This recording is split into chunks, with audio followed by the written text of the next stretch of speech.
Hello, my name is Magnus Petersen, and this is my tutorial number 16 on TensorFlow, and this is about reinforcement learning and the particular kind that is called Q-learning. I have spent several months in researching how to do this. I have read the original papers, this one, and a lot more, and the problem is that it is quite difficult to learn from the beginning how to do reinforcement learning from these papers, because they assume a lot from the reader. So you have these abstract formulas like this, and like this, and like this, and then you have an algorithm like this, which is also really abstract and hard to understand for a beginner.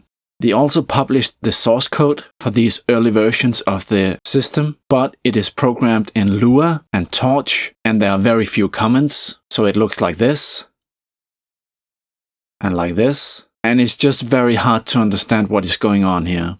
There's also a course put online by Google DeepMind, and this is David Silver, who is one of the leading researchers in this field. And there's, I think it is 9 or 10 lectures, and they are quite long, so 1.5 hours each. And Mr. Silver seems to be a supremely nice guy, and he seems to know everything about reinforcement learning. Unfortunately, I found the lectures to be very abstract. It is just these mathematical formulas over and over again with slight changes, and then the demonstration consists of Mr. Silver jumping back and forwards and excuse me for saying this, but just waving his hands, and I really didn't understand much of this as a beginner.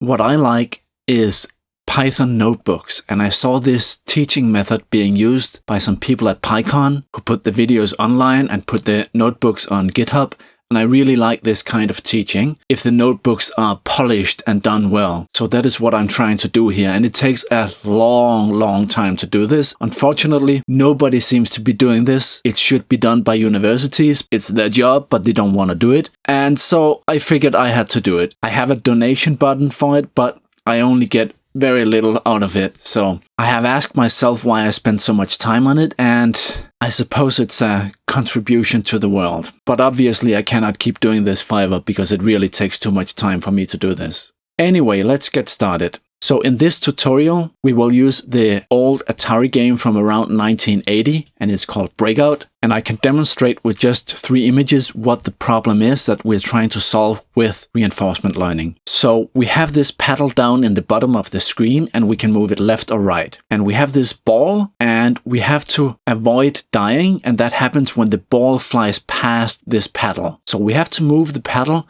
to hit the ball. And this happens in this image here. And this bounces the ball back upwards so that the ball eventually hits a wall of bricks here, and it smashes some of the bricks, and then we score points. So in this case, the points are connected directly to avoid dying. But in other games, you might have that you could hide in the corner somewhere and you would not die, but you would also not score points. What we're really trying to do is maximize the points in the life of this agent that we are controlling. The problem here is that between these images here and here, there are actually 18 states. So we see 18 more images from the game environment, and we need to somehow connect the actions that we are taking all the way over here to the points that we are scoring over here. So we have to drag these points backwards through these states of the game to learn that there is a connection between these things. And that is what reinforcement learning is trying to do. And one of the simplest ways of doing this is called Q-learning. And the idea is that for each image state of the game environment, we get what is called Q values or action values, so that for each possible action, either left or right or nothing, we have these Q values that tells us what is the total cumulative future reward from taking each one of these actions. And if you imagine that we already have these Q values, we already know what they are, then we just have to take the action that has the highest Q value. But the problem is we don't know what they are. We have to learn these Q values as we go along. So the formula for doing that is this one here. This is what you will see in the academic papers, and we can also write it in text, and this has wrapped around the screen. So let me just zoom out a little. So we have the formula here. Now at first, the Q values are all initialized to about 0, and as we get rewards while we are trying random things in the game,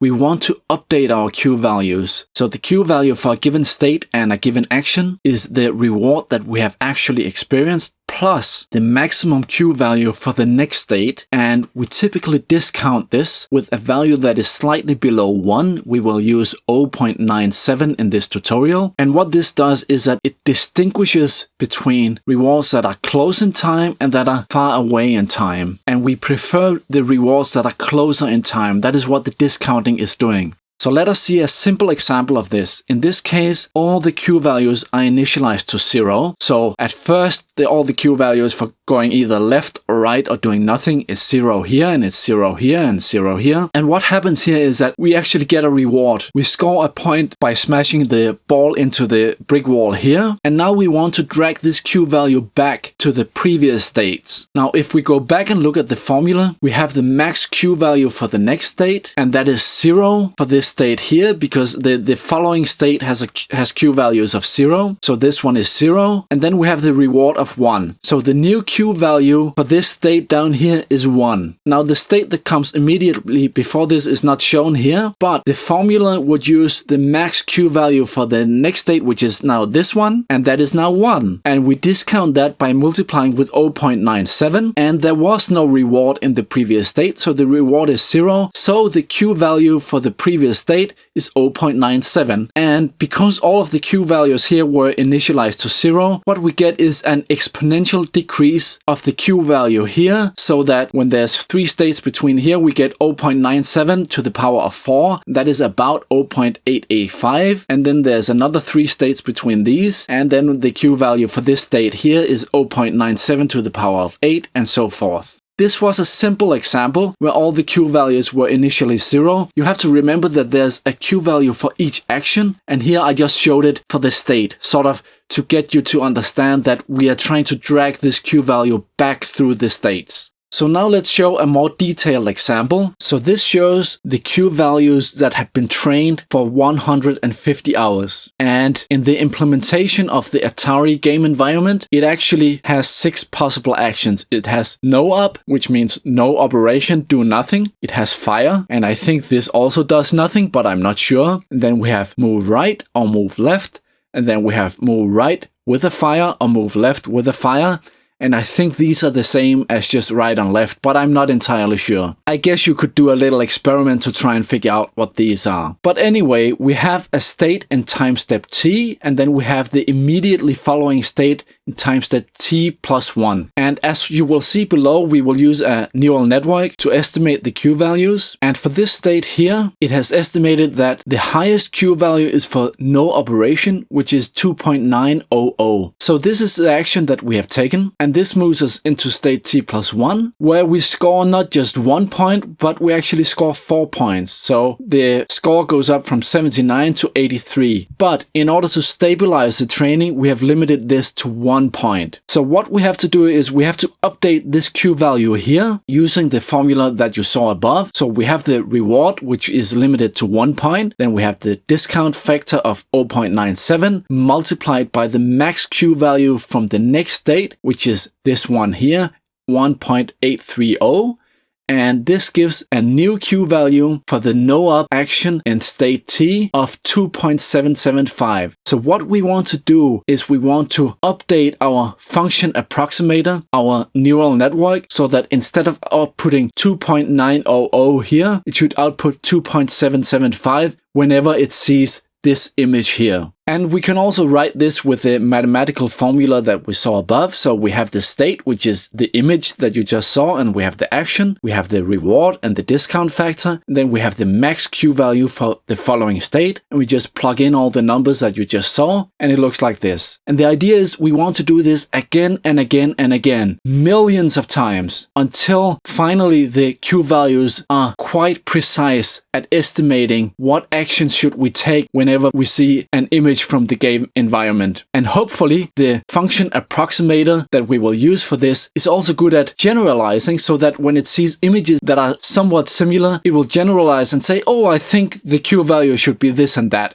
And we will use neural networks for this. One of the problems is that if we just have the last image from the game environment, we don't know if the ball is going up or if it's going down, and what angle it is going at. So we need more information than just the recent image. And the way this is normally done in the research papers is that they take the last 4 images from the game environment and consider this to be the state of the game environment. And then these 4 images are input to the neural network or whatever function approximator you want to use. I didn't like that idea so much, so instead I implemented what I call a motion tracer, which uses a couple of image filters to get rid of the background, so it gets rid of all this stuff in the image that is more or less static, and then it adds a trace to the objects that are moving. So it detects the motion and then adds a trace to it. In this case, we can see that the ball here actually came from here, went down, bounced off the wall and came down here, and we can see the paddle has moved all the way from over here to over here. Now I have only tested this motion tracer for Breakout and somewhat for Space Invaders, so I don't know if it will work for more complicated graphics such as Doom. And I would encourage you to try this out. I only have one computer. This is the laptop that I use for working and for testing and running these training experiments. So I hope that somebody in the community will help out and conduct more experiments, and I will provide a link to a GitHub thread where you can post your findings. Now, another problem is training stability. Actually, a lot of the research in this field has to do with training stability for the neural network. And to show you in a nutshell what this problem is about, assume that we have all the Q values initialized to 0. So we have the state at time step t, and at t+1 and at t+2. And what happens is that in t+1 we score a point. So now we have to update the Q value for state t, and we know from above that this is going to be 0.97 if we use that as a discount factor. So now we know that the Q value for state t should be 0.97 and it should be 1.0 for state t+1. So if we update our function approximator to output 0.97 when it sees this state and 1.0 when it sees this state here, then when we ask it, what do you think the Q value should be for state t+2, which looks like this, then the function approximator is probably gonna say, oh, I think the Q value should be something like 1.0. But that is wrong, because we don't know anything about the future states. We are just training the agent now,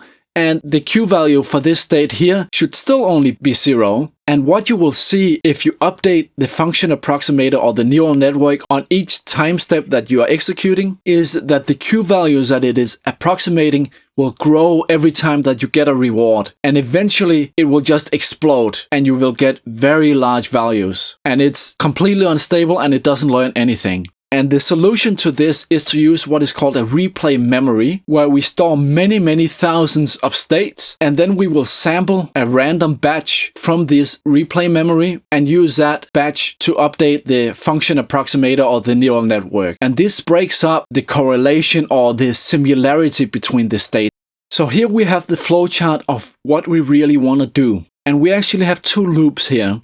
We have one loop here, which plays the game, and it goes around and around and around, and I will explain in a moment what exactly it is doing. And then we have another loop over here, which is training the function approximator or the neural network to better estimate Q values. So we have the game environment here, and we will use OpenAI Gym for this. And this outputs an image and a reward or a penalty. And the penalty is really just, have we died in the previous step? Or did we receive a point because we smashed some bricks in the wall? Now the image is sent to the motion tracer, and this will output what we call the state of the game. So we have the last image from the game environment plus the motion trace that I described above. And this state is sent to the neural network, which we will use as a function approximator. And this outputs the Q values that it has estimated. The state and the Q values and the reward. And we will take these 3 things and we will store it in the replay memory. And when the replay memory is sufficiently full, we will update all the Q values in the replay memory in a full backward sweep. So we will execute the formula that you saw above for all the states that are stored in the replay memory. This was not originally done in the papers by DeepMind, but it means that we are making much more efficient use of the data that we are gathering. And once this has been done, we will perform a full training run on the neural network. We will do several tricks to try and avoid that it is overfitting, and you will see that in the code when we get to that. But the way I have done it in this tutorial is quite different from how this is being done in the original DeepMind papers. And another thing is that when the replay memory is full, I will throw away all the data, and that is quite inefficient, and it is an exercise if you can try and do this better. But anyway, let's get back to the loop that is actually playing the game. So we get the Q values out of the neural network, and then we will use what is called epsilon greedy, and this is the policy or the strategy for moving. And when you see people in the research community discussing this, they make a clear distinction between what is policy and what is Q values and so on. As a beginner, it is a bit hard to understand all the differences here. Why do they call the epsilon greedy for being the policy? Is this not the policy that we are learning here in the neural network? No, actually, it's the Q values. The policy is that we either take the largest Q value, or with a probability of epsilon, we take a completely random action. So the action is either determined by the highest Q value, or it's random, determined by the probability epsilon. And typically during training, what we will do is we will decrease this epsilon from 1.0 to 0.1. And what this will do is that early on in the training, it will have completely random actions. And then gradually we will decrease this probability until we mostly take the actions that have high Q values, and only sometimes we will take a random action. And this is in order to still have a bit of exploration when we play the game, so that we don't get stuck in a local optimum where we thought the given actions that we had learned were really good, but it turns out that there's actually something that is a lot better. So we still have to do a little bit of exploration. And this is basically trial and error. So we try random things, and we learn that some of them work and some of them don't work, and we try to get our neural network to become better at recognizing what actions we should take in given states of the game, and then just repeating this millions of times until finally the neural network is hopefully good enough that it gets it right most of the time. I should say a few words about the neural network architecture, because the way I have done it is quite different from the way they did it in the original DeepMind papers, and I think it has to do with how I train, which is also different from how they did it. The neural network that I use has 3 convolutional layers, and I use fairly small filters, where they used large filters in the DeepMind papers, and this meant that they would have very aggressive downsampling, so the input images would have become very low resolution quite quickly. And another thing I do is that I have 4 fully connected layers with 1024 units in each. And I think this is excessive, but again, I only have one computer to run this on, and it's my work computer as well. And it takes several days to conduct an experiment whether an architecture is good enough or better or worse. And so I did this for a long time. I probably spent maybe a month doing these experiments, and when I finally got something that worked, I just kept it. But I encourage you to try different architectures and go to the GitHub thread and write what you find out, so the rest of us will know as well. But I think the reason that DeepMind could get it working with a much simpler architecture for the neural network is that they had a very large replay memory, and they sampled it differently than how I do it, and they would do one training batch after each step of the game environment, where I wait until the replay memory is full, and then I do a full optimization run on the neural network. And what I found was that if you have a small neural network, the Q values become very distorted, and it doesn't learn it very well. And that is why I needed a neural network that could get quite precise Q values.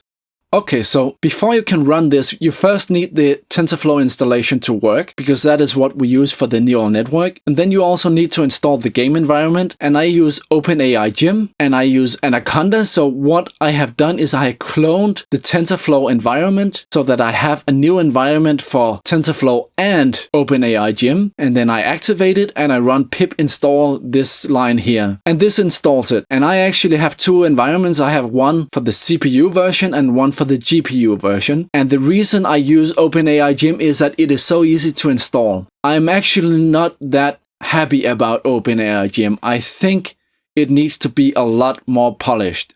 I wasted 3 weeks of research because they almost have no documentation of the API, and what they had was wrong. And I was angry when I found out, because it was unprofessional. So anyway, we have the usual imports, and I have implemented all the reinforcement learning stuff in this module here, and we will get into that in a moment. And we need to set the name of the environment that we want to use, and we just use Breakout. This is how OpenAI names the environments. And we could also set Space Invaders. These are really the two games that I have tried. I haven't tried anything else. And then we set the base directory for the checkpoint. And these are the TensorFlow checkpoints and some log files that we will be writing. And then we have to update some of the internal paths used by the implementation of reinforcement learning. So you just have to execute this function here after you have set the base directory. I have uploaded pre-trained models that you can automatically download. I have out-commented this because it is currently hosted on my personal web server. You're very welcome to download this, but I don't want it to automatically download for like 1,000 people who just want to run this notebook for like 5 minutes. You know, you have to go in and manually out-comment this in order to download it. The server is located in Denmark, so if you're in Australia or Japan or Brazil or somewhere like that, I don't know if it will download very well. And what you can do instead, you can download it manually from Google Drive. But there is an antivirus warning, and it is awkward to bypass this automatically. And you can also check the checksum to see that the files have been downloaded completely. So then we have to create an agent, and we just call into our Python module, and we will see later how this is actually implemented. We give it the environment name and whether we will train, whether we will render to screen. And the rendering is only effective when we are not training. So when training is false and render is true, we will see the output to the screen. And then whether we will use the logging. And in this case, we don't want to add anything to the log. You will see it has restored a checkpoint. This is what you can download. And this checkpoint has been run for almost 128 million states of the game environment. And this took about 150 hours on a laptop with a 2.6 gigahertz CPU and a GTX 1070 GPU. Now this class here also creates an instance of the neural network, which we have called a model here. And we just pull out a reference to this so it is easier to work with. And we do the same for the replay memory. The function for both training and testing is called run. And you can give it the number of episodes that you want to run, or you can set this to none, in which case it will just continue running until you press Ctrl+C. And when you train it, you really should run it in a terminal window. And what I have done is I have run it during the night, and then in the morning when I wanted to stop it and use my computer for work, I would just press Ctrl+C. And then in the evening, I would start it again, and so on. Right now, we don't really want to train it anymore. We just want to gather some data into our replay memory so that we can plot this further down in this notebook. So we just run it for one episode and don't do any further training on it. And in this case, what we see here is we see the number of episodes that have been run so far. And this is almost 88,000. And this corresponds to 128 million states. And this is the epsilon value, and you can see how this decreases early on during the training, but now it's just 0.1. And then we see the reward for this episode that we have just run, and the mean of the last 30 episodes. And because it prints a line for each episode, you really should run this in a terminal window. And so you would run these two commands in a terminal window. You would source activate your environment that has both the TensorFlow and the OpenAI gym. And then you would run Python and the module, and you would set the environment and say training. And there are some other arguments that you can set here, and you can see what those are. And then that will just run forever until you press Ctrl+C and stop it.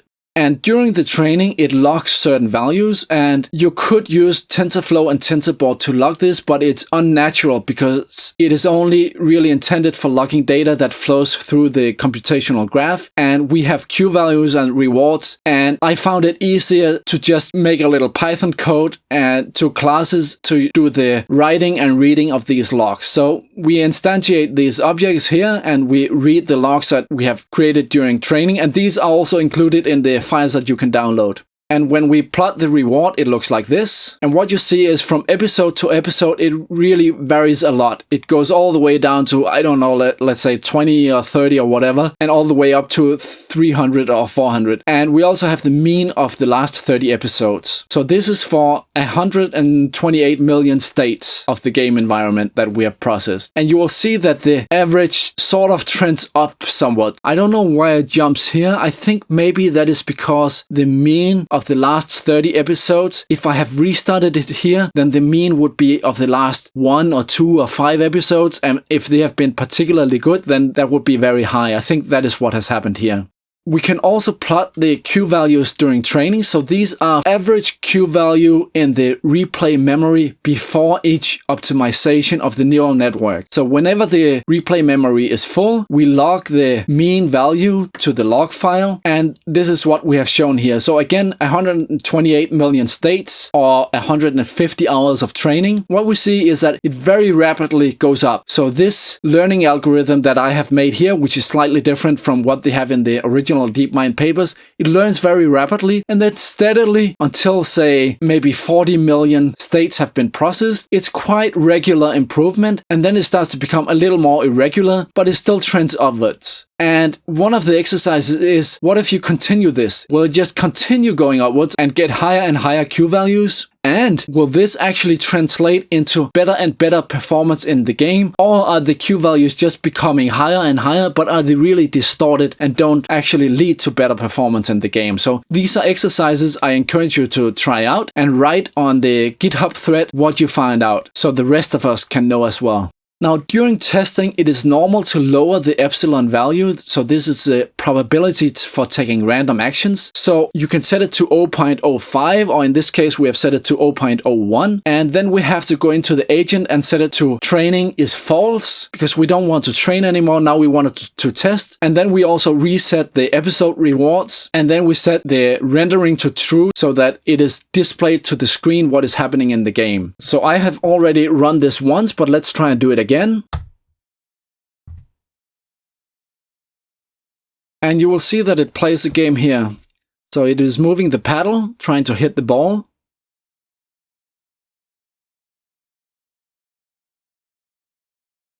And you cannot zoom this window. I asked on the OpenAI Gym GitHub forum, and they said I would have to implement it myself. This meant I would have to learn something called Piglet, which would probably take me days at least to learn just how to zoom this window.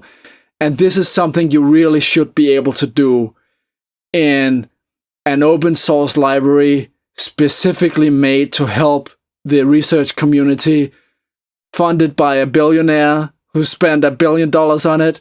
I mean, it's ridiculous that you cannot do simple things like that. So anyway, we got a total reward of 115 points.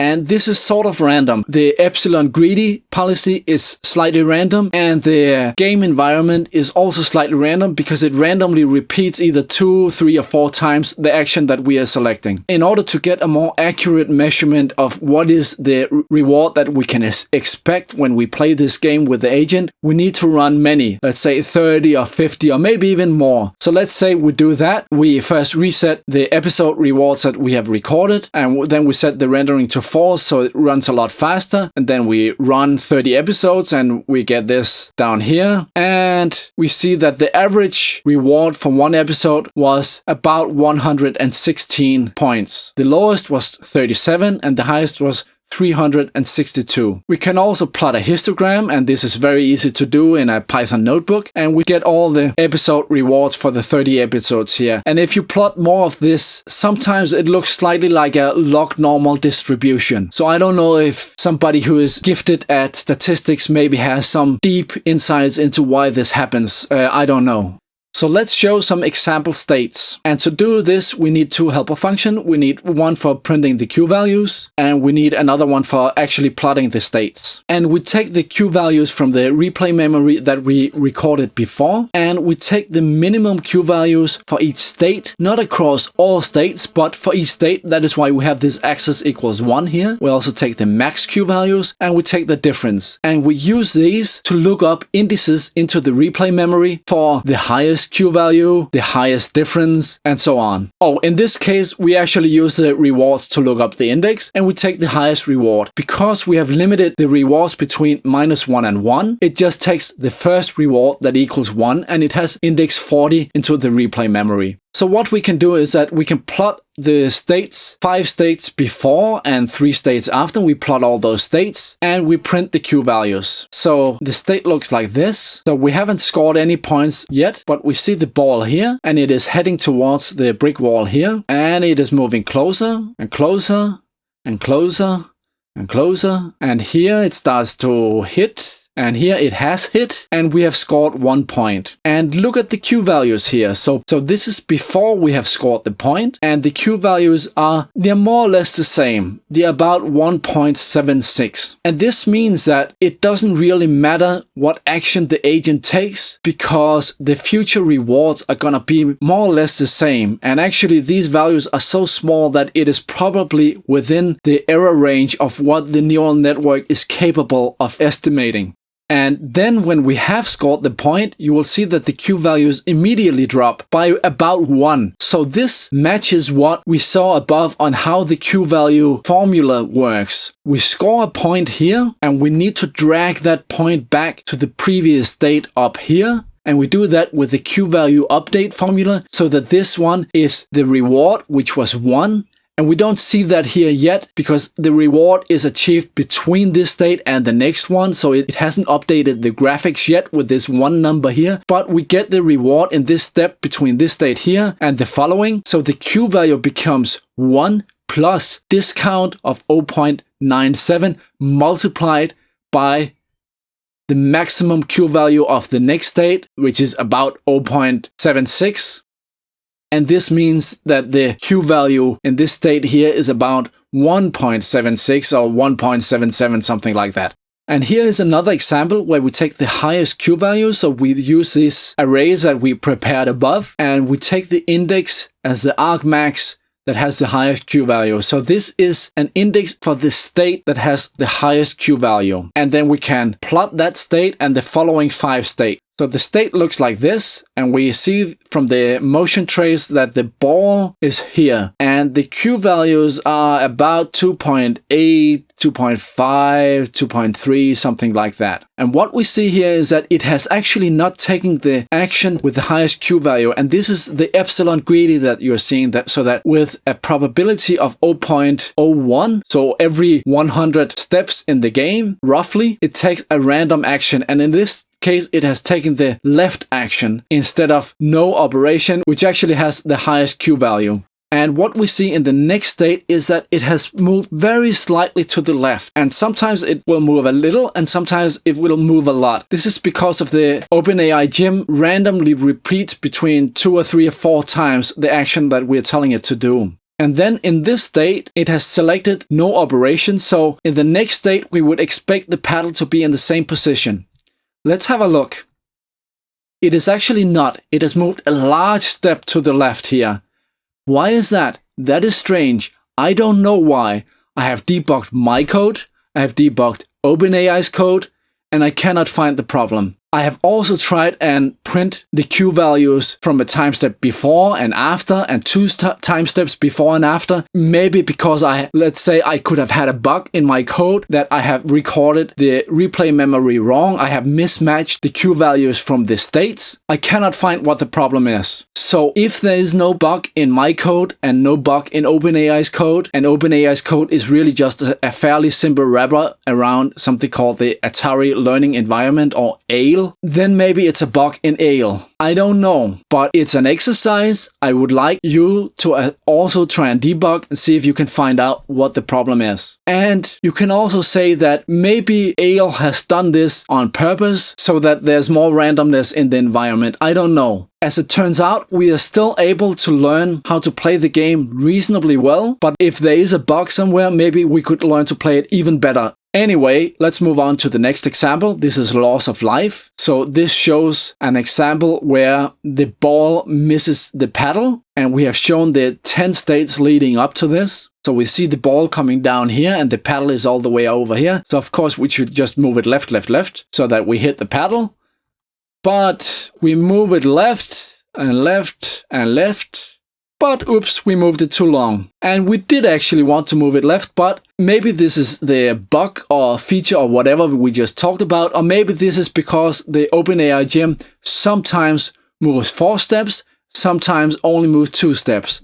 And this is what you will see a lot of times, that the paddle moves in the sort of the right location, but it misses the ball by just a few pixels. And here we have an example with a high difference in Q values. So this means that the neural network thinks that one action will lead to a lot better results than the other actions. And if we plot it, the state looks like this. So we have the ball coming down. And if we move right, or right fire, which is probably the same action, which is just moving right, then it has a fairly high Q value of 1.4, or 1.5, or 6. And if we do everything else, then it has a fairly low Q value. And this makes sense. If we move the paddle to the right, we see that we will hit the ball. And if we don't do that, we will miss the ball and we will die. So this is essentially what we want the Q values to tell us. And we see the following states. We move right. And here where it actually hits the ball, in that moment, we move left. For some reason, this has a higher Q value. And I think depending on what you do with the paddle in the moment that the ball hits, it actually sends the ball upwards in different angles and with different speeds. So maybe it has learned something about that. I don't know. But we see it here that the ball gets bounced upwards again.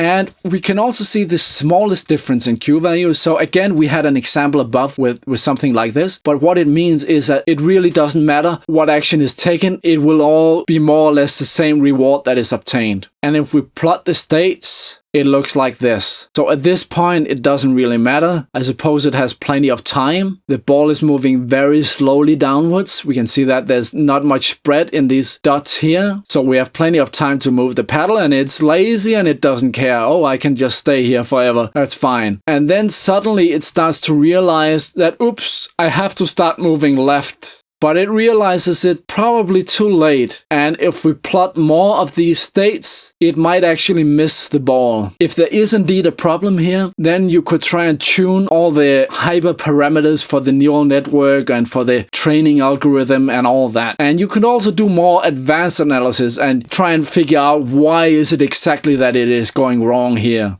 Anyway, let's try and plot what is output by the convolutional layers. So we have a helper function here, and the state of the game environment that we will input to the neural network is this one here. So you should memorize this, that we have the paddle, and it is located to the right of the 40 pixel mark here. And the ball has been sent up here, so it is up here somewhere, and it is this trace here. So that is the path that the ball has moved. So here we have the output of the first convolutional layer. And you can see that in this channel here, it still has the paddle here, and it has the ball here, and it has the trace of the ball here. It looks like it might have erased the trace from the paddle, and it only has the current position of the paddle here. So it has kept the trace of the ball and the location of the ball, but it only has the location of the paddle. And this one here also has a part of the wall, and this one here. And here we can output the images of the second convolutional layer. And it looks like it has the paddle maybe in some of these, but the position, this one is further left than this one here and here. So I'm not sure, but this one looks like it has the ball and the trace of the ball. And this one has the bricks in the wall and so on. And then we have the output of the third convolutional layer. And this is the last convolutional layer. So this is maybe the position of the paddle. And this is maybe a trace of the ball. And this interestingly shows black around the trace of the ball and gray in the other areas. Don't ask me why. I really don't know why the neural network has learned this. The neural network has just learned through many millions of iterations that it was somehow beneficial to have these outputs of the third convolutional layer. And the way it has learned this is, of course, through training the neural network with backpropagation, as you saw in tutorial 1 and 2. And the weights that it has learned for the convolutional layers can be plotted with this helper function here. And for the first convolutional layer, we have two channels. There are two input channels. These are the weights for the first input channel, and this is for the image from the game environment itself. And what we see is that these values are much more negative than they are positive. So the negatives are blue and the positives are red. And we can also plot the weights for the second input channel. So these are the convolutional weights that are used for the motion trace. And again, we see the same, that the negative weights are much greater than the positive weights. Positive are red, negative are blue. And the negative go all the way down to almost minus 1.0, and the positive only go up to almost 0.1. I don't know why, but again, the training has found that this was beneficial to use for estimating the Q values. And we can also plot the weights for the second convolutional layer, and these are much more balanced. And for the third convolutional layer, they are also balanced between negative and positive. So we have trained an agent to play old Atari games quite well using reinforcement learning. And recent versions of the training algorithm are even better. But the question is this true human-like intelligence? And in my opinion, the answer is clearly no. Reinforcement learning is a crude numerical algorithm for connecting signals such as images and actions and rewards, penalties, when there is a lag between these signals. And the learning is based on trial and error, and it cannot do logical reasoning like a human, which is an essential part of human intelligence. And the agent that has been trained with reinforcement learning has no sense of who it is, while a human understands what part of the game environment it is controlling. And this means that we can reason like this.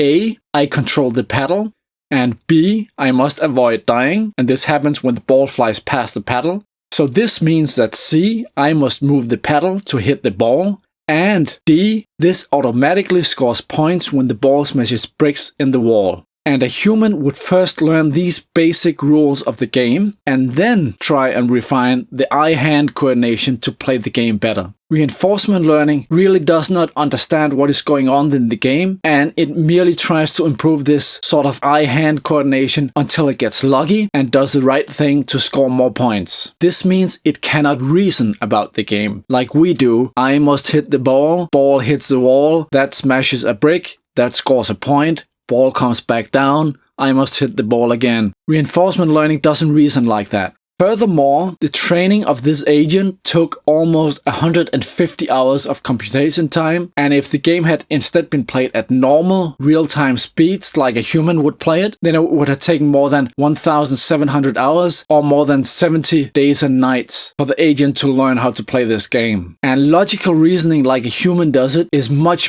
faster. The eye-hand coordination still takes a long time to train, but the understanding of what is supposed to happen happens much quicker. This does not mean that reinforcement learning is worthless. There are problems in the world that can currently only be solved by this method because we don't have anything better. Another point of criticism I also want to raise is that neural networks are not very good either. Okay, it's an old technology and it hasn't really improved or changed that much in like 30 or 40 years maybe. And the majority of the research in reinforcement learning is actually spent on trying to stabilize the training of the neural network using various tricks. And this is just a waste of research time, and it is a strong indication that neural networks are not a very good machine learning model compared to human brains. I have made a list of ideas for exercises and research topics. Some of these would actually be very interesting to the community. What I hope is that if you do an experiment, then please write the details about the experiment and what you found out in this thread on GitHub. And hopefully the community can share experiences and ideas and make it all better. And as usual, you can download all this code by clicking on the link below the video. So now let's take a look at the actual implementation of this Q-learning algorithm, and it is found in this Python module here, and I have started it with quite a lot of comments, so you can hopefully get a good overview of what is implemented here and how it fits together and how it works. So here we have how to run it, we have some requirements, it was made in Python 3.6 and TensorFlow 1.0 and so on. And here we have a little summary of what it's supposed to do. And here we start to explain what is going on in the code. So we have the main classes here. We have the motion tracer. And remember that this takes the raw images from the game environment and it converts it to grayscale and resizes it and then outputs that image, as well as a motion trace that shows the recent movements of objects. And then we have the replay memory, which stores the states and the Q values and the actions and the rewards and so on. And then we have the neural network, which takes the state that is output by the motion tracer and it outputs the estimated Q values. And it can also do training or optimization of the neural network, where it samples random batches from the replay memory and trains the weights in the neural network to better estimate the Q values. And then we have the agent class, which ties all of this together and has the algorithm for taking steps in the game, saving the states and Q values to replay memory and running the optimization on the neural network and so on. And here the Q value formula is explained. And why do I do it both here and in the notebook? Well, some people might not actually read the notebook, so I thought it was a good idea to put it here as well. It's slightly different from the notebook, so you might find it helpful to read this as well. And then I have some pseudocode for what is supposed to happen, because the file is almost 2,000 lines long and the algorithm actually only has less than 10 steps to it. But we just need a lot of code, and I've written a lot of comments, and that takes up a lot of lines as well. But I thought I could explain it in a nice little overview with pseudocode here. So the idea is that first we initialize all the Q values to roughly 0, because we use a neural network and we can't get it at precisely 0. And what this means is that we have to initialize the neural network with small random weights, but they cannot be too small because then we cannot train them. And then we reset the game environment and the motion tracer.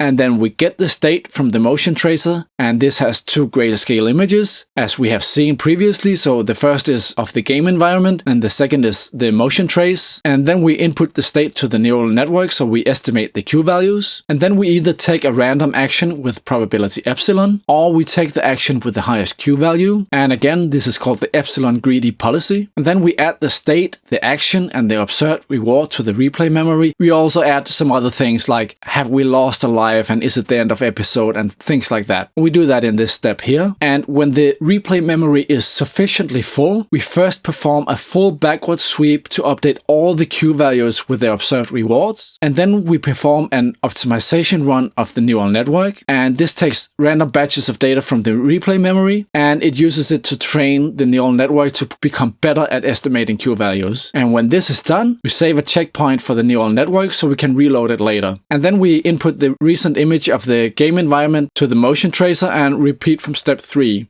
So now we'll go through the code. I won't go through it in details, maybe a few places, but mostly it is just to give you an overview of the code. And it is so well documented, I hope, that once you have this overview, that you can go in and see the details for yourself. So of course we have some imports here as usual. And then we have the base directory for the checkpoint files. And we will have other directories and path names that will be set by this function here. And these are global variables, and that is just so we don't have to pass them between all the objects that we're creating. Global variables is typically not a good idea to have, but this is a confined tutorial, so I thought I could get away with it. And if you want to use this for something else, maybe you should move these global variables into the classes instead.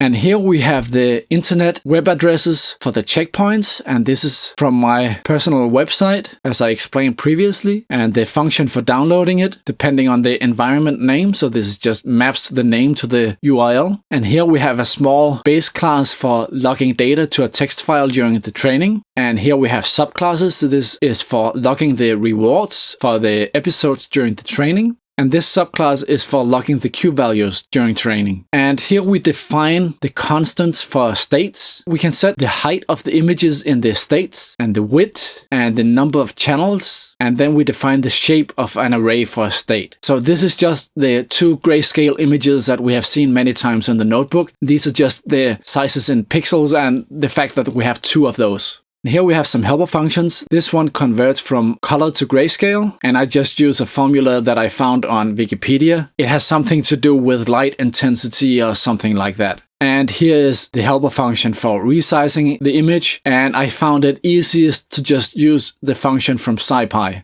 And here we have the motion tracer. I won't go into this in detail. And here we have the class for the replay memory, and we need to set a size, and then the possible number of actions in the game environment, and the discount factor for updating the Q values. And we allocate arrays for the states and the Q values and the actions and rewards and end of life and so on. And we have a few functions to see whether the memory is full or how much of it have we used, and then we can reset it again. And here's the function for adding data to the replay memory. And it basically just puts the data into the different arrays that we have allocated before. And here we have the function for updating all the Q values in the replay memory. Before this is called, the Q values have been estimated by the neural network. And this function does the backward sweep through the replay memory to update all the Q values with the rewards that we have just observed while playing the game. This could be implemented more efficiently in NumPy, but it's a tiny fraction of the overall computation that is used, so it is more easy to understand when it is done like this. So it is basically just a loop that goes backwards in the replay memory, and if we have an end of life or end of episode, then the action value is just the reward. Otherwise, we use the formula for the Q-value update that I explained in the Python notebook previously, and then we calculate an estimation error between the action value that we have updated and the Q-value that was estimated by the neural network. And we will use this estimation error to balance the sampling when we get the random batches for training the neural network. And that is done in this function here. And the idea is to split all the Q values in the replay memory between those that have high estimation errors and those that have low estimation errors. And then we want to evenly sample from those two sections when we create a random batch for training the neural network. And there are many other ways to do this, but the idea is that we want to train the neural network on data that it is bad at estimating, but we want to avoid overfitting. So at the same time, we ensure that we also train it on data that it is good at estimating. So it sort of tries to make a compromise between data it is good at and data it is bad at estimating. Q value is 4. I won't go into the details what is done in this function. It's not necessary. And this is a function for actually creating the random batch of training data. Here is a function that we actually don't use, and I have included it because you might find it useful for doing further research or exercises in this. And what it does is it iterates over all batches in the replay memory so that it can be used in a function like this one down here, which we also don't use, for re-estimating or recalculating all the Q values using the neural network. And as we will see below, the neural network takes an array of states. It doesn't just take a single state, because remember that TensorFlow works on these multi-dimensional tensors for efficiency. So it can take a whole array of states, and this function then iterates over all batches in the replay memory, feeds them to the neural network, calculates the Q values, and store them in the array in the replay memory again. So this might come in handy if you're going to do some of the experiments or research ideas that I have proposed. And here we just have a function for printing some statistics about the Q values in the replay memory. Okay, so let's move on to this class here, linear control signal. And this is used to change, for example, the learning rate of the optimizer of the neural network so that it becomes lower the more we have trained. And what it does is basically just, it takes a start value and an end value and a number of iterations. And when we call this function getValue and give it the current iteration number, it just gives us a linear interpolation between the starting point and the ending point. We can also set it to repeat, so it goes like a sawtooth. It goes down, up, and so on. But I actually don't use that in this version here. So here we have the class for the epsilon greedy policy, and it basically just wraps the linear control signal that we have just seen with a little more functionality for selecting random actions with probability epsilon, and then there's a epsilon value dedicated for testing. So here we have one of the more important classes, and this is for the neural network. And to construct an object, we need to give it the number of possible actions in the game environment and a reference to the replay memory, because we need to sample random batches for that during training of the network. And there's a bunch of stuff in this constructor, but the main things is that we are creating a placeholder in TensorFlow for inputting states. So these are the images from the motion tracer and the game environment. And then we have another placeholder variable for setting the learning rate of the optimizer. And then we have another placeholder variable for the target values for the Q values. So we want to train the neural network to better estimate Q values. And these are the target values that we want these X states to map to. I hope that makes sense.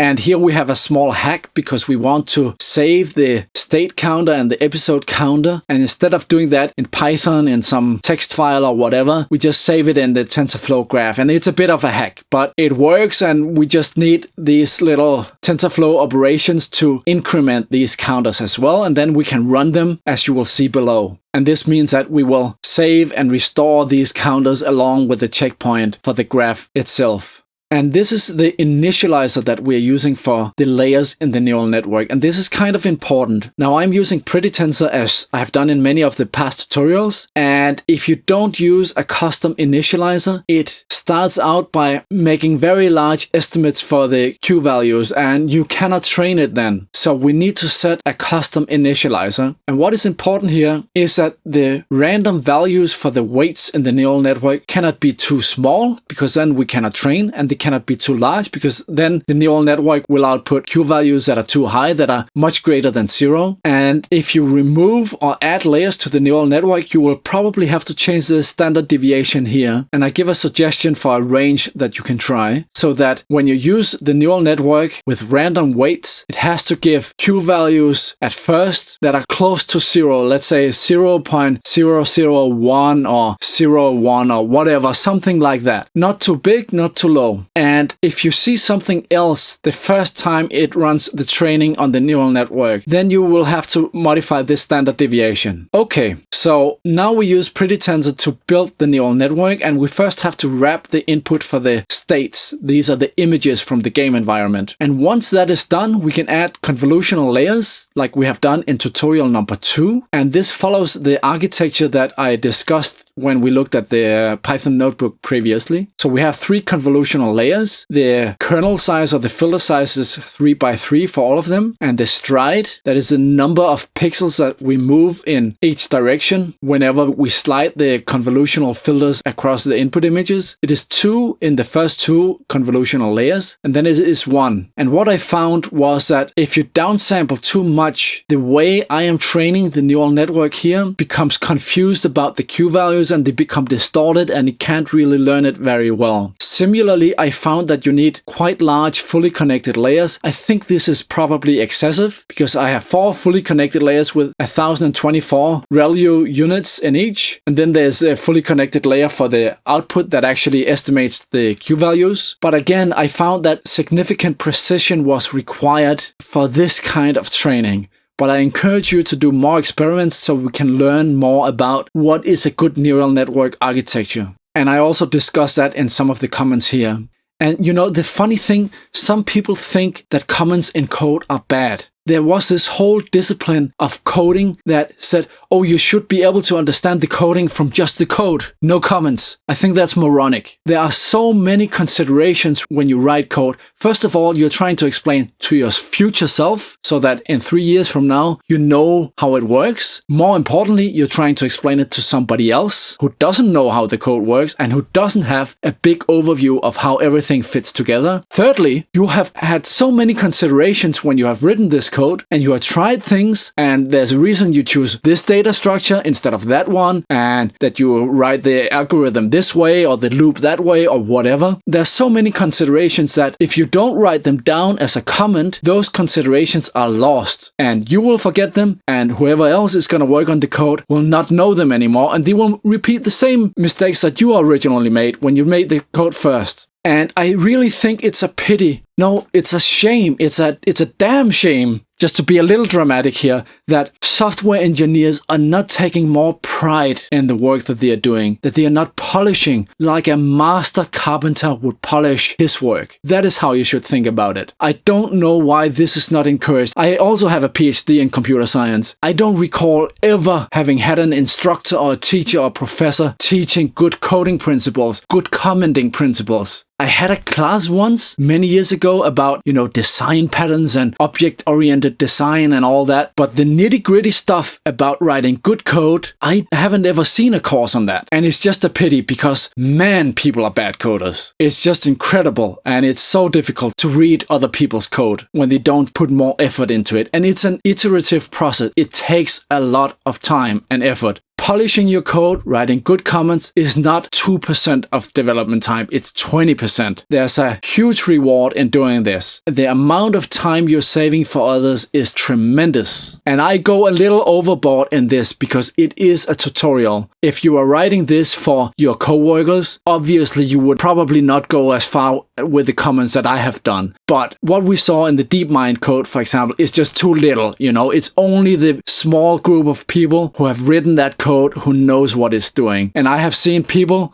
discussing on the internet trying to replicate DeepMind's code and results in Python and TensorFlow and so on. And they're just confused, and they spent hundreds of hours trying to recreate it just because the developers didn't take that time to properly polish their code. Okay, that was one of my rants for today. So let's continue. So just to recap, we have now created the neural network here, and we get the output in Q values. And remember that the input is here, the X, which is the states from the game environment, that is the images from the game environment. And remember also that we're going to input Q values new. So these are the target values that we want the neural network to output when it sees those input states. So now we create a loss function, and the way you do that in PrettyTensor is that you take the output here from the neural network, Q values as we called it, and we say .L2 regression, and then the target are the placeholder variables for the target Q values, or the new Q values. And then we create an optimizer, and we use this RMS prop, because that's what they used in all the reinforcement learning papers. They did it quite differently, and I've also seen people discuss on the internet, should you do it this way or that way or whatever.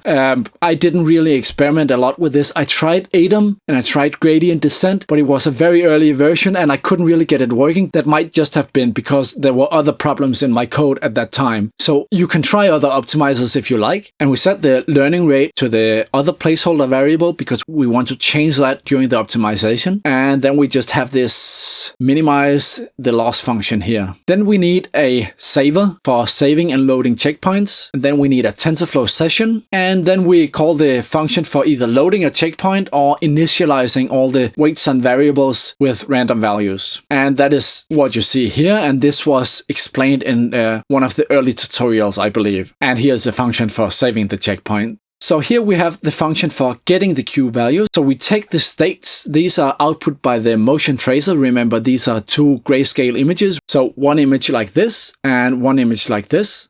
And we put these in a feed dict for the placeholder variable X. And then we run the TensorFlow session and we want to get the Q values out. And then we return it. And this can take a whole batch of states. So not just two images, but it can take, let's say, 100 states, and then it will output 100 arrays with Q values. So a multidimensional array with Q values. And that is again because TensorFlow works on tensors for efficiency. So the more data we can put into TensorFlow, the better, because it has to be transferred to the GPU and back, and this transfer is expensive, while the GPU computation is very fast if we just give it a whole lot of data. But when we are running the agent for playing the game, we will only input one state at a time, so that is not very efficient. And here we have the function for optimizing the neural network. So this is being called when the replay memory is sufficiently full. And we have a minimum number of epochs that is full use of the replay memory, but we do random sampling, so we are not guaranteed that we will get all states from the replay memory. But it's just a way of sort of saying for how many iterations do we want to run this optimization. So minimum 1 epoch, maximum 10. And all of the hyperparameters, as they are called, they were all tuned for Breakout. And it turns out that they are not that great for Space Invaders and possibly other games. So that's another exercise if you can find hyperparameters that are better for a broader range of games. But for Breakout, it worked quite well if we had minimum epochs 1, max 10, batch size 128. So this is how many states that we're gonna sample randomly from the replay memory. And then a loss limit, and I'll show you in a moment what that means. And the learning rate is something that we will change linearly as we play more states of the game, and we want to refine the optimization and not take so big steps anymore. So first we have to prepare the sampling probability from the replay memory, and we have to calculate the number of iterations that we want to perform and so on. Then we initialize the history of loss values so that we can calculate the average and get a more accurate estimate of the loss value, because it can change a lot from batch to batch. And then we have the main optimization loop here. We get a new batch of states and Q values. We create a feed dict and we set the X placeholder value to the states in the batch, and we set the target Q values to the Q values from the batch, and then we set the learning rate, and then we run the TensorFlow session and we want to get the loss value out, and we want to run one step of the optimizer. And then we roll the loss history, so we always have the 100 most recent loss values, and we calculate the average, and we print a status. And if we have performed enough iterations and the average loss value is less than the limit, then we will break the optimization loop and stop the optimization. And this is done to try and avoid overfitting of the neural network. But again, the parameters were tuned for Breakout, and they didn't work so well for Space Invader. So that is something that you could experiment with and see if you can do it better.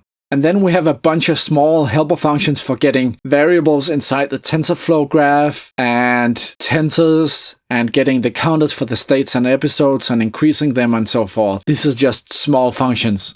And then we have the agent class, which ties all of this together and has the main loops for iterating over the game environment and starting the optimization of the neural network and so forth. So in order to create an instance of this object, we need to give it the environment name from OpenAI Gym, a boolean whether we are training or testing, whether we want to render during testing. This boolean is only relevant when we are testing, and then whether we want to log data while we are training. So we start by creating the OpenAI Gym environment, and we get the number of possible actions, and we just copy some of the parameters to the object itself. And if we want to use logging, then we create those objects as well, and we get a list of all the possible action names from the game environment, and then we create an epsilon greedy policy object, as you saw above, and we have the epsilon probability going from 1.0 to 0.1 in 1 million training iterations. And during testing, we want to use the epsilon probability of 0.01. So it only takes a random action in approximately 1 out of 100 steps in the game. And if we are training, then we also create these linear control signals for the learning rate for the optimizer and for the loss limit. So how low should the average loss value go when we are training the neural network? And this is again to avoid overfitting. And we will start it at 0.1 and go down to 0.015. And again, this worked well for Breakout, but not so well for Space Invaders. And I actually think Space Invaders, the problem might be that the learning rate is too low. And we also increase the maximum number of epochs so that later in the training we allow more epochs during the optimization of the neural network. And again, this was tuned for Breakout, and what I found was that whenever it saw something that it hadn't experienced before, then it would need more iterations for the optimizer so the neural network could learn to properly represent or estimate those Q values. And mostly other times it would only run one epoch during the optimization because the loss limit was already below this value here. So for Breakout, the neural network was very quick to get fairly good estimates of the Q values, but for Space Invaders it took a lot more time, and what ended up happening was that it would always run 10 epochs during the optimization of the neural network. And again, I think the learning rate is a problem, and maybe you can find a better adaptive way of setting the learning rate during the training. And another control signal we have is for how much of the replay memory we should use. In the beginning, we only want to use a little because the neural network doesn't know very much, so we only need a little data to train it. But as we get further on, we need more and more states in the replay memory in order for the neural network to accurately be able to distinguish between the different states. It's related to the stability problems that I discussed earlier on in this tutorial.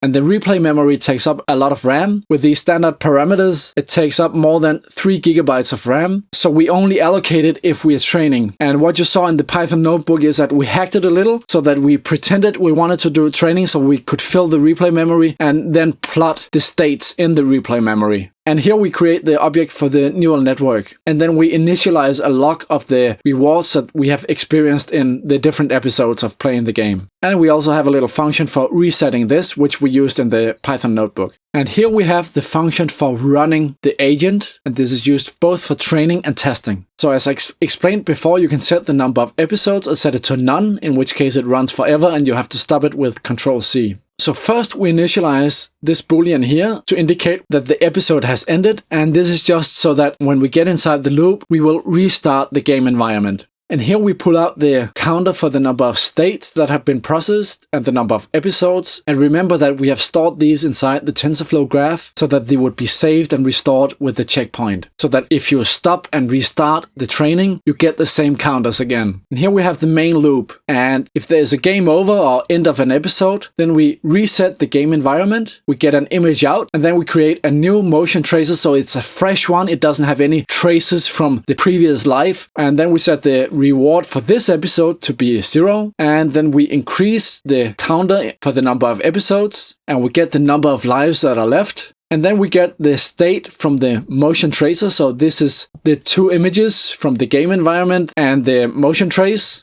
And then we input this state into the neural network to get the estimated Q values out. And we have to send in an array of states, as I explained before. And we also get an array of Q values out. That is a multidimensional array. And we have to just take the first array out. And this is because TensorFlow works on multidimensional arrays for efficiency, as we discussed before. And then we use the epsilon greedy policy with these Q values to get the action out. And then we take one step in the game environment with this action. And this is where I thought that it would only take one step in the Atari environment. So I had repeated this 4 times, I think. But in reality, when you debug inside the OpenAI gym code, you will find out that it repeats a random between 2, 3, or 4 times. So I just had a loop around this, and that was a problem. And I wasted 3 weeks of research on that. So anyway, we get the new image from the game environment out. We get the reward that we obtained in this step. We get whether it's the end of the game, so we have died and lost our last life. And then we send the image from the game environment through the motion tracer again. We update the reward for the episode, and we determined if a life has been lost. And for some strange reason, this is not done in OpenAI Gym. It should have been, but it's not. It does send out this info data, but when I used it, it was empty. Maybe they have changed the API now, but when I started making this, it was empty. There was nothing there. So anyway, we increase the number of states that have been processed. And if we are not training, that is, we are testing. And if we want to render the screen, then we do that. And this is where you would have to implement by yourself how to resize the tiny little image for showing the output of the Atari game, which is ridiculous. And then if we are training, we add all this data, the state and the Q values and the action and reward and end life and end episode. And we add all this to the replay memory so we can use it later. And then we say, well, how much of the replay memory have we used? And if it is full, or if we have used sufficiently much. And remember that early during the training, we will only use a little part of the replay memory because we only need a little data for the early training of the neural network. And as we progress and get further, we need much more data for the neural network to accurately learn the fine little details that distinguish one state from another so that it can accurately represent the Q values. So let's say that the replay memory is sufficiently full. Then we update all the Q values in the replay memory by doing this backward sweep that we have talked about. And if we want to lock the Q values, we do that now. And then we get the learning rate and the loss limit and the maximum number of optimization epochs for the neural network. And these were linear control signals, and we just get the values. And then we call the optimization function on the neural network with these parameters. And this will execute a full optimization run of the neural network. And again, this is one of the big differences between my implementation and DeepMind's original implementation, where they would just perform one training step of the neural network after each step of the game environment. But in order to stabilize that, they would also have to do a quite awkward trick where they would copy the weights and variables for the neural network. And I have avoided that by simply doing a full optimization run once in a while when we have collected enough data. And when that is done, we save a checkpoint so we can load it later. And then we reset the replay memory. And this is one of the weaknesses of my implementation, that once we have done this optimization of the neural network, when we have learned from this data that we have just collected, we just throw it away. And I have tried many other ways of implementing this. I've tried using 2 replay memories. I have tried circular memory. I've tried a lot of things. I wanted to keep it simple for this tutorial, and the things I've tried were earlier on during my research and experiments, and it didn't work very well, but it might have been because of other things that didn't work very well. So it might be that if you change this around now and you make a better kind of replay memory that can reuse the data for longer, then it might work a lot better. So DeepMind used a replay memory with 1 million states, and that is excessive if you throw it away all the time. But I found out that you actually need something like 200,000 in order to have enough variety in the images of the states of the game to be able to train the neural network to accurately estimate Q values. It's not enough with 2,000 or 20,000 or something like that. You really need quite a lot for this particular algorithm. Okay, when all of this is done, we just log some data, we log the reward for the episode, and we calculate the average, and we log to a file and print some status to the screen. And that's it. That's basically it. We also have a little bit of code down here so you can run this Python module as a script, and that is what I recommend you do when you train it. So once again, you can download all this code by clicking on the link below the video. And if you do some experiments, then please share your findings on the GitHub thread that I have created for this. Good luck!